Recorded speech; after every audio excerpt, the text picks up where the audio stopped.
बिस्मिल्लाहिर्रहमानिर्रहीम। रिश्ते वहीं पर निभाए जाते हैं जहाँ पर यकीन हो। गलत फहमियाँ और बदगुमानियाँ रिश्तों को खोखला कर देती हैं। अब्बा शुरू से ही बहुत अजीब थे। उनकी बातों का अंदाज़ बहुत अलग होता था। वो अगर बाहर जाते और किसी गैर मर्द की नज़र मुझ पर पड़ जाती तो अब्बा बहुत गुस्सा होते, लेकिन अब्बा को जहाँ खूबसूरत लड़की नज़र आती अब्बा वहीं नज़रें जमा लेते। मुझे अब्बा की ये हरकत बहुत बुरी लगती, मगर मैंने कभी भी अम्मा से इस बात का ज़िक्र ना किया और ना कभी किसी और को बताया। मगर जब कोई औरत अब्बा को उनकी तरफ देखता पा लेती तो हंगामा खड़ा कर देती। मगर अब्बा साफ मुकर जाते कि मेरी उम्र का और अपनी उम्र का कुछ तो लिहाज करो। पहले पहल तो मुझे महसूस होता था कि शायद ये मेरा वहम है और इसको अपना वहम समझ के मैं भूल जाती, लेकिन मैंने अब्बा को कई बार ऐसे ही करते देखा था। मेरे अब्बा की शादी मेरी अम्मी से तकरीबन 18 साल पहले हुई थी, लेकिन मेरी अम्मी आज भी कहती हैं कि काश कि मेरे अब्बा ने तेरे अब्बा से शादी ना की होती। जो तकलीफ़ मैं झेल रही हूँ वो मैं तुम लोगों को बयान भी नहीं कर सकती, क्योंकि इसमें तुम्हारे अब्बा की इज्जत जुड़ी हुई है। मुआशरा एक बदकिरदार मर्द को तो माफ़ कर देता है, मगर वही कीचड़ जब एक औरत पर उछले तो उसे बदकिरदार साबित कर दिया जाता है। मेरे अब्बा मेरी अम्मी से उम्र में बहुत बड़े थे। दोनों में 15 साल का फ़र्क था। अम्मी को अब्बा शुरू से ही पसंद नहीं थे। वजह उनकी बढ़ती उम्र थी। अम्मी की शादी अब्बा से ज़बरदस्ती की गई थी, क्योंकि अब्बा अम्मी के चाचा के बेटे थे और अब्बा की अम्मी से ये दूसरी शादी थी। अब्बा की पहली बीवी इंतकाल कर गई थी। अब्बा का पहले एक बेटा था और फिर मैं पैदा हुई। अम्मी मुझ पर भी कोई ध्यान नहीं देती थी। अब्बा बहुत अमीर थे। अम्मी हर वक्त शॉपिंग करने, सैर व तफरी करने में मसरूफ़ रहती, क्योंकि अब्बा के यहाँ एक बहुत पुरानी मुलाजिमा थी जो एक उधेड़ उम्र थी। उन्होंने ही मेरी परवरिश की और मुझे पाल पोस कर बड़ा किया। मैं सलमा खाला के पास ही रहती। अम्मा जब तफरी से लौट के वापस आती तो अक्सर इस बात से चिढ़ जाती कि मैं हर वक्त सलमा खाला क्यों करती रहती हूँ, मगर वो ये बात कभी समझ ही नहीं पाई कि मुझे भी एक माँ की ज़रूरत थी, जो सलमा खाला ने पूरी की। मेरा बड़ा भाई आदम भी सलमा खाला के पास ही पला बड़ा था। हम दोनों भाई बहनों में बहुत मोहब्बत थी, मगर अम्मी भाई से सख्त नफ़रत करती थी। वो हमेशा कहती कि ये मेरी सौतन का बेटा है, मेरा कुछ नहीं लगता, जबकि भाई अम्मी पर जान छिड़कता था। एक रोज़ मैं सो रही थी जब घर में एक अजीब सा शोर सुनने को मिला। मुझे घबराहट महसूस होने लगी। मैं जल्दी से अपने कमरे से निकली और बाहर आ गई, मगर सामने का मंजर देखकर तो मेरी रूह कांप गई। जब अम्मी और भाई आपस में लड़ रहे थे, मैंने इससे पहले भाई को अम्मी से इस तरह से बात करते कभी नहीं देखा था। मैं तो हैरान थी कि अचानक भाई को क्या हो गया जो वो अम्मी से इतनी बदतमीज़ी से बात कर रहे थे। मुझे तो कुछ भी समझ नहीं आ रहा था और मैं हैरत से दोनों को देखने लगी, मगर मुझे झगड़े की जड़ दिखाई नहीं दे रही थी। मैंने जल्दी से आगे जाकर भाई को बोलने से रोका और उनसे वजह जाननी चाहिए, जिसमें भाई ने कहा कि अम्मी अब्बा को धोखा दे रही हैं। आखिर अब्बा ने इनका क्या बिगाड़ा है? आज तक इन्होंने अब्बा को या हमें तो पूछा ही नहीं और कभी घर पर भी तवज्जो नहीं दी। अब कुछ नहीं मिला तो लड़कों को दोस्त बनाने लगी। ये जानती भी नहीं है कि वो लोग कैसे हैं। अब्बा को धोखा दे रही हैं उनकी ये दूसरी बीवी। आदम की बात सुनकर अम्मी का रंग एकदम सफ़ेद पड़ गया। मैंने अम्मी की तरफ बेयकीनी से देखा। क्या ये बात सच थी? मगर अम्मी की आंखें तो कुछ और ही कह रही थी। अम्मी तो मुझसे नज़रें भी नहीं मिला पा रही थी। अम्मी की खामोशी ये बात वाज़ेह कर रही थी कि आदम जो बात कह रहा है वो बिल्कुल सच है। मैं तो अम्मी पर हैरान थी कि ये सब क्या हो रहा है। सारी उम्र हमने अम्मी से किसी किस्म का कोई शिकवा ना किया। अब्बा ने भी अम्मी को कभी कुछ नहीं कहा और ना किसी काम से टोका। अभी हम बात कर ही रहे थे कि अचानक अब्बा घर आ गए। मेरी तो रूह ही कांप गई कि अगर अब्बा को अम्मी की हकीकत मालूम हो जाती तो अम्मी को तो घर से ही निकाल देते। मैंने आदम भाई की तरफ मिन्नत भरी नज़रों से देखा और उनसे इल्तिजा की कि वो अब्बा को कुछ ना बताए। आदम भाई भी आंखों में आंसू लिए वहाँ से चले गए, क्योंकि अगर वो वहाँ रुकते तो ये राज आज फाश हो जाता। मैं भी अब्बा से मिली और कमरे में चली गई। रात का न जाने कौन सा पहर था जब मुझे एहसास हुआ کہ کوई मेरे सिरहाने बैठा मेरे बालों में उंगलियां चला रहा है। मैं चौंक कर एकदम उठ बैठी, क्योंकि कमरे में एकदम अंधेरा था, इसलिए मुझे कुछ भी दिखाई नहीं दे रहा था। मैंने अपने आसपास हाथ मारा तो वहाँ पर कोई भी मौजूद नहीं था। मुझे लगा ये मेरा वहम है, इसीलिए दोबारा सोने के लिए लेट गई। मगर अचानक मेरे कमरे का दरवाज़ा खुला और उसमें से कोई काले कपड़े में बाहर गया और दरवाज़ा दोबारा बंद कर दिया। अब तो ये मेरा वहम हरगिज़ नहीं था। मैं खौफ में मुब्तला हो गई और जल्दी से उठकर कमरे की लाइट जलाई। कमरे का दरवाज़ा खोला तो वहाँ कोई भी मौजूद नहीं था। मैंने जल्दी से कमरे की खिड़की में से देखा तो कोई भी बाहर की तरफ नहीं जा रहा था। इसका मतलब है जो कोई भी है वो घर में ही मौजूद है। वो रात मेरे लिए बहुत खौफनाक थी। मैंने बड़ी मुश्किल से रात गुजारी। अगली सुबह आदम भाई को सब बताया। आदम भाई भी परेशान हो गए कि ना जाने ये कौन है, मगर इस बात का जिक्र अब्बा या अम्मी से ना किया। भाई तो अम्मी से नाराज़ हो गए थे और अम्मी से बातचीत भी बंद कर दी थी, मगर अम्मी की ज़ात पर बिल्कुल कोई फ़र्क ना पड़ा। उनकी अभी भी वही आदत थी, सुबह सवेरे घर से निकल जाना और रात के वक्त घर आना। उन्हें तो इस बात तक की परवाह ना थी कि अगर अब्बा को उनकी हकीकत का पता लग गया तो क्या होगा। भाई का रवैया अम्मी से दिन ब दिन बिगड़ता ही जा रहा था। अब तो भाई अम्मी को धमकियां भी देने लगे थे कि अगर अम्मी अपनी हरकतों से बाज ना आई तो वो अब्बा को सारी हकीकत बता देंगे। मगर हम में से कोई भी नहीं जानता था कि भाई की ये बात उन्हें कितनी भारी पड़ने वाली थी। रात ही रात में अम्मी ने अब्बा को ना जाने क्या कहा कि अगली सुबह नाश्ते की मेज़ पर अब्बा ने भाई को हॉस्टल भेजने का फ़ैसला कर लिया। भाई जो नाश्ता कर रहे थे एकदम चौंक गए, बेयकीनी से अब्बा की तरफ देखने लगे, मगर अब्बा ने अपना फ़ैसला सुना दिया और नाश्ते की मेज़ से उठ गए। आदम भाई ने जैसे ही अम्मी की तरफ देखा तो वो हाथ जोड़कर रोने लगी और आदम भाई से माफ़ी मांगने लगी। कहने लगी, ये सब मैं तुम लोगों की भलाई के लिए ही कर रही हूँ। मेरी बात समझने की कोशिश करो, मैं तुम दोनों की दुश्मन नहीं हूँ, मगर जो जुल्म मैं सह रही हूँ मैं नहीं चाहती कि वो तुम दोनों भी सहो। मगर आदम भाई को अम्मी पर भरोसा ना आया। वो अम्मी के लिए दिल में नफरत लिए हॉस्टल चले गए। आदम भाई के बाद तो घर जैसे सूना सूना हो गया था। कुछ अरसा गुजरा कि अब्बा का एक्सीडेंट हुआ और अब्बा की दोनों टांगें कट गई। अब्बा माजूर हो गए। अम्मी हर वक्त रोती रहती और कहती कि जिसने भी ये सब किया है मैं उसको छोड़ूंगी नहीं। अम्मी अब्बा का बहुत ख्याल रखती। अम्मी अब भी ज़्यादातर वक्त बाहर ही गुजारती। एक रोज़ जब अम्मी घर आई तो उनके साथ एक बेहद खूबसूरत लड़की थी, लेकिन वो ज़्यादा ही मॉडर्न थी। मैंने जब अम्मी से पूछा कि ये औरत कौन है तो कहने लगी कि तुम्हारे अब्बा का पता करने आई हैं, खैरियत दरियाफ्त करने आई हैं। मगर मुझे बहुत हैरत हुई कि उसका अब्बा से क्या रिश्ता। लेकिन मैंने अम्मी से कोई बहस ना की और अपने कमरे में चली गई। कुछ देर गुजरी थी कि मुझे दोबारा कमरे से बाहर आना पड़ा, मगर सामने का मंजर देखकर तो मेरे रोंगटे ही खड़े हो गए जब वही औरत अब्बा के कमरे से निकल रही थी और अम्मी के पास आई। अम्मी ने अपने पर्स में से कुछ पैसे उसे पकड़ाए और वो लंगड़ाकर चलने लगी। मुझे काफ़ी हैरत हुई कि ये सब क्या हो रहा है और उस औरत को क्या हुआ। मैंने जब अम्मी से पूछा तो वो कहने लगी कि वो मुंह के बल गिर गई है, इसीलिए लंगड़ाकर चल रही है। और फिर ये सिलसिला शुरू हो गया। हर दूसरे रोज़ हमारे घर बहुत खूबसूरत लड़कियां आती थी और वापसी पर लंगड़ाकर चलती थी। कुछ अरसे तक हमारे घर बेहद हसीन लड़कियां अम्मी से मिलने आती थी। अम्मी उन्हें किसी बहाने से मेरे माजूर बाप के कमरे में भेजती और बाहर से कुंडी लगा देती।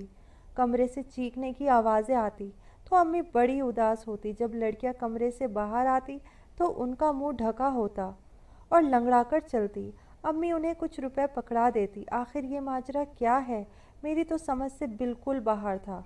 मैं भाई से इस मुतालिक बात करना चाहती थी, मगर ये सोचकर खामोश हो गई कि वो तो पहले ही घर नहीं आते थे, अब हमसे दूर रहकर मज़ीद परेशानी हासिल करेंगे।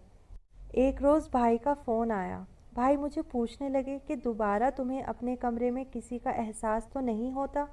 मैंने कहा नहीं, अब तो कुछ नहीं होता। मैं भाई को अब्बा की हकीकत बताना चाहती थी, लेकिन मुझे समझ में नहीं आ रहा था कि आखिर मैं कैसे सबके सामने इस हकीकत को लाऊं। मैंने जानने की बहुत कोशिश की, मगर मुझे अब्बा के कमरे से कोसों दूर रखा जाता। अम्मी कहती हैं कि जब कोई मेहमान आए तो ऐसे बड़ों के कमरे के आसपास नहीं फिरते। मैं कॉलेज गई तो मैं बहुत परेशान थी। मेरी इकलौती दोस्त जिससे मैं हर बात कर लेती थी, मैंने उसे ये सब बता दिया। उसे भी बहुत हैरानी होने लगी। मैंने उससे मिन्नत की कि क्या वो इस मामले में मेरी मदद करेगी। पहले तो वो कुछ घबरा गई, लेकिन फिर कुछ देर में उसने मेरी बात मान ली और मेरे घर चलने को राज़ी हो गई। मेरी सहेली भी बहुत हसीन थी, इसलिए कि राज जान सकूं, एक रोज़ सहेली को अपने घर बुला लिया। अम्मी ने जब मुझसे पूछा कि ये लड़की कौन है, तो मैंने कहा कि मेरी बेहतरीन दोस्त है। अम्मी तो उसकी खूबसूरती देखकर ही हैरान रह गई। मैंने अम्मी से बोला कि अम्मी, ये अब्बा का पता करने आई हैं। तो अम्मी की आंखें तो हैरत से मज़ीद फैल गई। तो अम्मी ने कहा कि नहीं, ये नहीं जाएगी अब्बा का पता करने। मगर मैं हैरान थी कि अम्मी ने ऐसा क्यों कहा। मैंने अम्मी से कहा कि ये इतनी दूर से अब्बा का पता करने आई है, और उसको मैंने ज़बरदस्ती कमरे में भेज दिया और बाहर से कुंडी लगा दी। सहेली को कमरे में भेजते ही अम्मी ने कहना शुरू कर दिया कि अब तो तुझ पर अजाब नाजिल होगा। मैं अम्मी की बात पर घबरा गई और उनको सवालिया नज़रों से देखने लगी। अम्मी ने कहा कि जो तुम लोगों को नज़र आ रहा है ऐसा कुछ नहीं है, और कमरे में जो भयानक काम होता है वो तुम लोगों की सोच से भी आगे है। मुझे लगा कि अम्मी जानबूझ के ये सब कर रही हैं। ऐसा भी कमरे में क्या होता है जो अम्मी ये सब कह रही हैं। लेकिन जब सहेली कमरे से निकली तो मेरे तो होश फना हो गए, क्योंकि सहेली एकदम अम्मी के कदमों में बैठ गई। अम्मी भी चेहरे पर हाथ रख के फूट फूट के रोने लगी। मैंने जब अपनी दोस्त से पूछा कि क्या हुआ, तो वो कहने लगी कि आज जो राज मैं तुम लोगों को बताऊंगी वो जानने के बाद तुम अपनी माँ के खिलाफ बात नहीं करोगे। मैंने चौंक कर अपनी दोस्त की तरफ देखा जब उसने कहा कि तुम्हारा बाप दिमागी मरीज है। उसको हर वो खूबसूरत लड़की चाहिए जो कुंवारी है। वो माजूर तो है, मगर वो बद किरदार है। मैं सारी हकीकत जानना चाहती थी। मेरी सहेली तो रोते हुए वहाँ से चली गई। वो बोली कि आज के बाद मैं तुम्हारे घर कभी नहीं आऊँगी और ना ही तुमसे कोई राब्ता करूँगी। जिसका बाप ऐसा होगा उसकी औलाद कैसी होगी।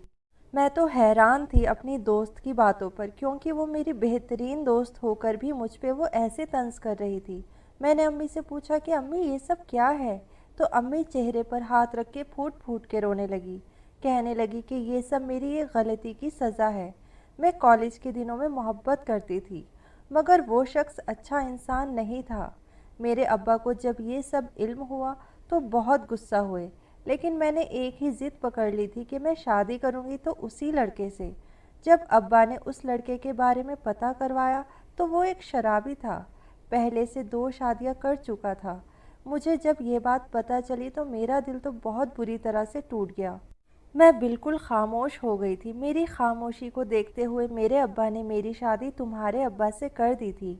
उनका एक बेटा था और बीवी पहले से ही इंतकाल कर चुकी थी। तुम्हारे अब्बा उम्र में मुझसे बहुत बड़े थे। मुझे तो मर्द ज़ात से वैसे ही नफ़रत हो चुकी थी, उस पर फिर तुम्हारे अब्बा का मुझसे इतना बड़ा होना मेरे लिए किसी ताने से कम नहीं था। शादी के पहले पहल तो सब कुछ ठीक था, लेकिन शादी का 1 साल गुजरने के बाद तुम्हारे अब्बा की आदत बदलने लगी। अब वो देर से घर आते और सारा सारा वक्त अपने दोस्तों में और बाहर गुजार देते। मैं सारा दिन तुम्हारे अब्बा का इंतज़ार करती रहती, मगर वो अपना चेहरा तक ना दिखाते। मैं प्रेग्नेंट हुई, लेकिन तुम्हारे अब्बा ने मुझे पूछा तक नहीं। अभी तुम्हारी पैदाइश को 2 ही महीने हुए थे कि तुम्हारे अब्बा एक बेइंतहा खूबसूरत लड़की को घर ले आए। पैसों की कमी तो थी ही नहीं, और इन लड़कियों को तो सिर्फ पैसा नज़र आता था। तुम्हारे अब्बा सारी सारी रात उन लड़कियों के साथ अपने कमरे में गुजार देते, और अगली सुबह जब वो जाती तो मुझे कह जाती कि तू बदकिस्मत है जो अपने शौहर का ख्याल नहीं रखती, वरना वो तो बहुत अच्छा इंसान है। मैं हर वक्त रोती रहती और सोचती, क्या मेरा कसूर है। जब एक रोज़ तुम्हारे अब्बा एक लड़की को घर लेके आए तो मैं भी पता करने के इरादे से कमरे में घुस गई और खिड़की से अंदर का मंजर देखने लगी। मगर मेरी तो जान तब निकली जब तुम्हारे अब्बा उस लड़की के साथ हरकत करते पाए गए। मैं समझ गई थी कि तुम्हारे अब्बा कैसे इंसान हैं। उस रोज़ से मैंने भी सोच लिया था कि मैं भी अपनी ज़िंदगी जीऊँगी। कुछ तो मुझे अपने अब्बा का गुस्सा था और कुछ तुम्हारे अब्बा का। तभी मैं भी बाहर घूमने फिरने लगी। नए नए दोस्त बनाना भी मेरी आदत हो गई। मुझे किसी की परवाह नहीं थी। और अब तुम्हारे अब्बा का एक्सीडेंट हुआ और वो माजूर हो गए। शायद अल्लाह ने उनका गुरूर तोड़ना था, मगर तुम्हारे अब्बा की ज़ात पर तो कोई फ़र्क ना पड़ा। तुम्हारे अब्बा ने मुझे धमकियाँ देनी शुरू कर दी कि अगर मैं उनके लिए लड़कियाँ ना लेकर आई तो वो मुझे तलाक दे देंगे। ऐसी उम्र में मैं तलाक लेके कहाँ जाती। मैं तुम्हारे अब्बा की धमकी से डर गई, लेकिन मैं किसी लड़की की ज़िंदगी अपने हाथों से बर्बाद होते नहीं देख सकती। मैंने तुम्हारे अब्बा से कहा कि मैं ये सब नहीं करना चाहती। मैं क्यों किसी लड़की की ज़िंदगी बर्बाद करूं? तो तुम्हारे अब्बा ने मेरे सामने वो हकीकत खोली जो मैं कभी सोच भी नहीं सकती थी। उन्होंने कहा कि तुम्हें क्या लगता है कि ये लड़कियां अपनी इज्जत की परवाह करती हैं? हरगिज़ नहीं। इनको सिर्फ पैसा चाहिए। ये पैसों की खातिर अपने माँ बाप को भी धोखा दे सकती हैं, और एक माजूर क्या एक अंधे के साथ भी रह सकती हैं। शर्त यह है कि उसके पास पैसा होना चाहिए।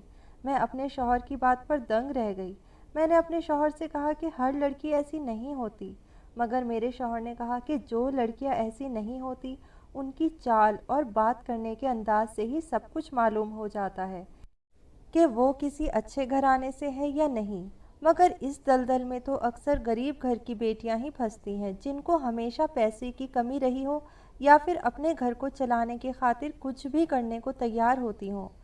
अम्मी की बात सुनकर मेरे आंखों से मुसलसल आंसू बह रहे थे। मुझे खुद पर शर्मिंदगी हो रही थी कि मैं अपने बाप को कितना अच्छा इंसान समझती थी। मैं एक ऐसे इंसान की बेटी थी जिसको औरत की इज्जत की अहमियत ही नहीं मालूम थी। मैं गुस्से से अम्मी के पास से उठी और अब्बा के पास पहुंच गई। अब्बा बिस्तर पर लेटे आंसू बहा रहे थे। उनको देखकर मैं एकदम चौंक गई कि अब्बा को आखिर क्या हुआ, ये रो क्यों रहे हैं। मैं नरम कदमों से अब्बा के पास गई और बोली, औरों की आंखों में आंसू देखकर अब खुद क्यों रो रहे हो? अब्बा ने चौंक कर मेरी तरफ देखा और कहा, मैंने किसकी आंखों में आंसू दिए? मैं अब्बा की तरफ देखकर तंजिया हंसने लगी और कहने लगी, रब ने आपसे चलने की कुव्वत भी छीन ली, मगर आपकी अकड़ और आपका गुरूर अभी तक नहीं टूटा। आखिर किस बात का गुरूर है आपको, जिसके बिना पर आप लड़कियों की जिंदगियां बर्बाद कर रहे हैं और अम्मी को धमकियां दे रहे हैं कि अगर उन्होंने लड़कियां ना ला कर दी तो आप उनको तलाक दे देंगे। अब्बा खामोशी से मेरी तरफ देखने लगे, कहने लगे, ज़रूरी नहीं जो नज़र आता हो वो सच हो। सिर्फ कह देने पर यकीन कर लेना महज बेवकूफ़ी है। अक्लमंद इंसान वही है जो आंखों से देखे पर भरोसा करे। मैंने अब्बा से कहा कि मैंने खुद देखा है आपके कमरे में लड़कियों को जाते, और जब वो बाहर निकलती हैं तो उनका मुंह छुपा होता है और लंगड़ा कर चलती हैं। अब्बा मेरी बात पर मुस्कुराने लगे और कहने लगे कि हाँ, लड़कियां तो आती हैं कमरे में, लेकिन मैंने कभी उनके साथ कुछ गलत नहीं किया। मैंने अब्बा से कहा कि मुझसे झूठ बोलने की ज़रूरत नहीं है। मैं अम्मी से सब सच सुनकर आई हूँ। उन्होंने कहा है कि कई बार आपको लड़कियों के साथ हरकत करते देखा है। अब्बा की आंखें तो हैरत से फैल गईं। शायद वो मेरे मुंह से ये हकीकत सुनने की उम्मीद नहीं रखते थे। अब्बा ने कहा, जो तुम्हारी अम्मी ने बताया है वैसा कुछ नहीं है। मैंने तो हमेशा खुद को ऐसी लड़कियों से बचा कर रखा है। अब्बा की बातें सुनकर मुझे लगा कि मैं पागल हो जाऊंगी। अम्मी की बातें कुछ और थी, आंखें दिखा कुछ और रही थी। अब्बा की बातें कुछ और थी और मेरा सर तो दर्द से फटने लगा था। मैंने अब्बा से कहा कि हकीकत क्या है, आज मैं हर सूरत पता लगा कर रहूँगी। मैंने अब्बा से कहा, जो भी हकीकत है मुझे साफ साफ बता दें, वरना मैं भी भाई की तरह आपको छोड़कर चली जाऊंगी। अब्बा ने कहा, हकीकत यही है, मैं उन लड़कियों को कमरे में ज़रूर बुलवाता हूँ, मगर वो लड़कियाँ अपने माँ बाप की इज्जत छोड़कर पैसों के लालच में आती हैं। मगर मैं पूरी रात उन्हें पैसों की खातिर सज़ा देता हूँ। उन्हें एक टांग पर खड़ा रख के उन्हें इस बात का एहसास दिलाता हूँ कि गुनाह की तरफ चलकर आना बहुत आसान है, मगर गुनाह के बाद अपने पैरों पर चलना बहुत मुश्किल है। मैंने आज तक उन औरतों का इस्तेमाल नहीं किया, बल्कि हमेशा उन्हें सीधी राह ही दिखाई है। सारी रात उनको इस बात का दर्द ही देता रहा कि वो जो कर रही हैं वो गलत है, चाहे किसी भी मजबूरी के तहत हो, मगर गुनाह तो गुनाह ही होता है। और जब वो पूरी रात सज़ा काट लेती हैं तो उनको इस बात का एहसास हो जाता है, और अगले रोज़ वो मुझसे भी चेहरा छुपा कर जाती हैं। मैं उनको पैसे तुम्हारी अम्मी से इसलिए दिलवाता था ताकि उनकी कुछ मदद हो सके, मगर तुम्हारी अम्मी को मैं हमेशा ही गलत लगा। ये मेरी गलती है कि मैं तुम्हारी अम्मी को वक्त नहीं देता था, क्योंकि मैं अपनी पहली बीवी की मोहब्बत में इतना अंधा था कि उसके चले जाने के बाद भी मुझे हमेशा उसकी याद सताती। میری پہلی بیوی مجھ سے بے انتہا محبت کرتی تھی۔ تمہاری امی کے کہنے پر میں نے آدم کو ہاسٹل بھیج دیا۔ وجہ صرف اتنی تھی کہ تمہاری امی ضد پر تھی کہ اس کو اس ماحول سے باہر نکالا جائے تاکہ وہ کچھ بن جائے، کیونکہ اس کو مجھ پر شک تھا۔ مگر میں اللہ کو حاضر نازل جان کر کہتا ہوں کہ میں نے ایسا کچھ نہیں کیا جس کی بنا پر مجھ پر کسی قسم کا بہتان لگایا جائے۔ ضروری نہیں ہے کہ جو دکھتا ہو وہی حقیقت ہو۔ اکثر برائی کے پیچھے چھپی اچھائی کسی کو نظر نہیں آتی، اور اچھائی کے پیچھے چھپی برائی بھی کوئی نہیں دیکھ پاتا۔ اور میں نے تمہاری امی کو کوئی طلاق کی دھمکی نہیں دی، بلکہ وہ خود مجھ سے طلاق چاہتی تھی، مگر وہ یہ نہیں جانتی کہ آج کل کا معاشرہ طلاق یافتہ عورتوں کو کس نظر سے دیکھتا ہے۔ تبھی میں نے تمہاری امی کو دھمکایا تھا کہ طلاق لینا آسان نہیں ہے۔ ابا اپنی بات مکمل کر کے اپنی سائٹ پلٹ کر لیٹ گئے اور کہنے لگے، اب تم بھی چلی جاؤ، مجھے اور کچھ نہیں کہنا۔ مجھے امید ہے کہ تمہیں میری بات پر یقین آ گیا ہوگا۔ میری معذوری میری آزمائش ہے، میری سزا نہیں ہے۔ ابا کی آخری بات نے میرے دل پر ایک تیر سا بے وست کر دیا تھا۔ مجھے اپنے کہے الفاظ پر شرمندگی محسوس ہونے لگی۔ مجھے سمجھ نہیں آ رہا تھا کہ میں کیا کروں۔ میں روتے ہوئے امی کے پاس جانے لگی۔ جب ابا نے کہا کہ ایک رات میں تمہارے کمرے میں بھی آیا تھا، تمہاری بہت یاد آ رہی تھی، تمہیں دیکھنے آیا تھا، مگر تم سو رہی تھی۔ یہ سب اس لیے بتا رہا ہوں تاکہ کل کو تم اپنی امی کی باتوں میں آ کر مجھے برا نہ سمجھنے لگو۔ میں ابا کی بات پر دنگ رہ گئی، جلدی سے امی کے پاس چلی گئی۔ امی سے کہا کہ ابا غلط نہیں ہے، ان کا طریقہ ضرور غلط ہے لیکن ان کی سوچ بالکل صحیح ہے، اور میں نے ساری حقیقت امی کے سامنے کھول دی۔ امی تو میری باتیں سن کر حیران رہ گئی، کہنے لگی، میں اتنا عرصہ تمہارے ابا کو غلط سمجھتی رہی، مگر حقیقت تو کچھ اور ہی تھی۔ امی ابا کے پاس گئی اور فوراً ان سے معافی مانگنے لگی۔ ابا نے بھی صاف دل سے انہیں معاف کر دیا۔ ابا نے بھی ان سے معافی مانگی کہ ابا نے بھی کبھی ان کو وہ مقام نہ دیا جو ایک بیوی کا حق تھا۔ آدم بھائی بھی گھر آ گئے تھے، انہیں بھی سب حقیقت کا پتہ چل چکا تھا۔ آدم بھائی نے کہا کہ میں یہ حقیقت بہت پہلے سے جانتا تھا، تبھی تو امی کو یہ سب کرنے سے روکتا تھا۔ امی نے آدم بھائی سے معافی مانگی کہ امی نے جو کچھ بھی کیا وہ ضد میں کیا، مگر وہ یہ بھول گئی تھی کہ اولاد تو اولاد ہوتی ہے، اس کا ان سب میں کیا قصور۔ غم کے بادل ہٹ چکے تھے، خوشیاں ہر طرف اپنے پر پھیلا چکی تھی۔ ابا کی معذوری کو ہم نے ان کی طاقت بنایا، اور ہم سب مل کر ان کی ہمت اور طاقت بنے، جس پر ابا کو اپنی کمزوری کمزوری نہ لگتی تھی، بلکہ وہ اپنی کمزوری کو اپنی طاقت بنا چکے تھے۔ اور یہی سچے رشتوں کی نشانی ہے کہ مشکل وقت میں ایک دوسرے کا سہارا بنیں، نہ کہ ایک دوسرے کو تنہا چھوڑ دیں۔